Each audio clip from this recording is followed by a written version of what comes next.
Hey guys, this week on the Real DVD Watchers, I'm reviewing The Darjeeling Limited, which is a film by Wes Anderson. It stars Owen Wilson, Adrian Brody, and Jason Schwartzman, and it's, like I said, it's a movie by Wes Anderson, so if you've seen any of his movies, then you'll know the kind of style, and the kind of movie to expect. I recently have just sort of got into Wes Anderson's films. The first one I watched was Rushmore, which also starred Jason Schwartzman, and that was just a really great movie. I loved the style. I thought it was a really funny movie. It's definitely a movie I really want to watch again. And then I went on to watch The Life Aquatic with Steve Zissou. That was another really, that's probably my favourite one actually that I've seen so far. I really enjoyed that one. And the thing I love about Wes Anderson is his style he uses, and the kind of, just the style and the direction, and the characters he creates. And I love that he kind of uses a lot of the same actors. So I think Bill Murray has been in every one of the films I've seen of his so far.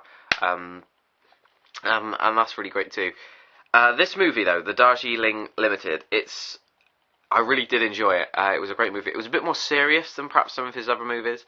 It's basically about these three brothers, like I said, played by Owen Wilson, Adrian Brody, and Jason Schwartzman, and they set off on a train across India called the Darjeeling Limited, the train. And the plan is that the one brother, played by Owen Wilson, whose name I can never remember, and it doesn't say on the back of the DVD.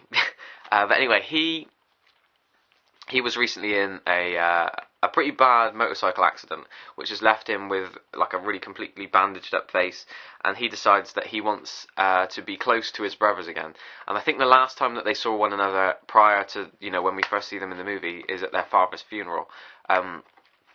So they decide to go on this journey across India to kind of a spiritual journey in a way, and it actually ends up with them trying to track down their mother, who's become a nun.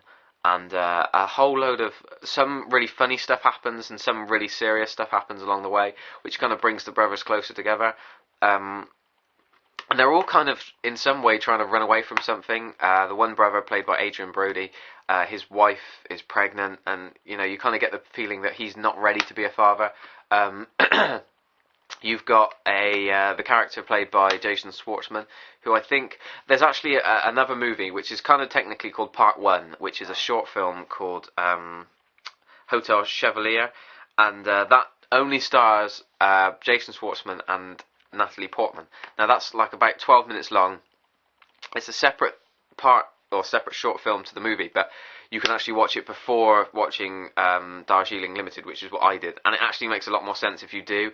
You find out a bit more about Jason Schwartzman's character, and Natalie Portman appears for 1 second, seriously 1 second, in Darjeeling Limited. So if you're wondering what her backstory is and how she fits into the story, then watch the short film before, like I did, and then you'll get to understand more. And plus, she's looking nice in that. I do like Natalie Portman. I think she's awesome. So yeah. But like I said, it's more of a serious film than the other movies that I've seen by Wes Anderson.